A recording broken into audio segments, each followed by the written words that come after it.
Mabuhay! I am Camila Villarto from 1BB SBA Marketing Management, and today I'm going to analyze ours based on the three human faculties.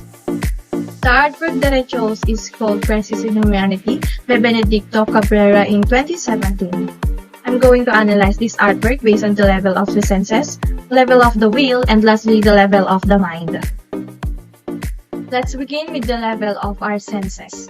In this artwork, there are colors, lines, and shape.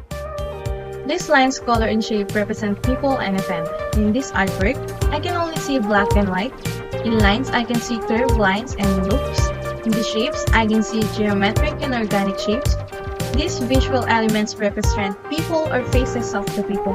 An event, which represent humanitarian crisis, which is a singular event or a series of events that are threatening in terms of health, safety, or well-being of a community or a large group of people. The artwork appears dark and gloomy when the visual sense is constrained. It sends the feeling of dread and disorganization. The artist's sense of line stroke is definite. He used harsh line as well as dark color, particularly heavy monochromatic, to convey a certain mood, and those are, as I mentioned earlier, dark, gloomy, and a very high level of disarray. The shape suggests real forms of people, depicting the image of an artwork based on the people's feature. Going into the level of the will, this artwork emotion as suggested with the facial expression of the people and by their hand gestures, it appears that this artwork suggests unheard, helpless, threatened, and injustices.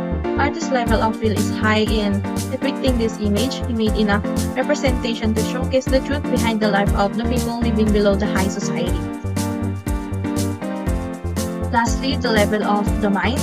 The artwork intellectual concept revolves the artist's choice of color, forms, and stroke. The entire structure of the artwork confirms that it's about the surviving society where the less fortunate battle at the end of their life only to be trampled by others who are also trying to survive the hostile world.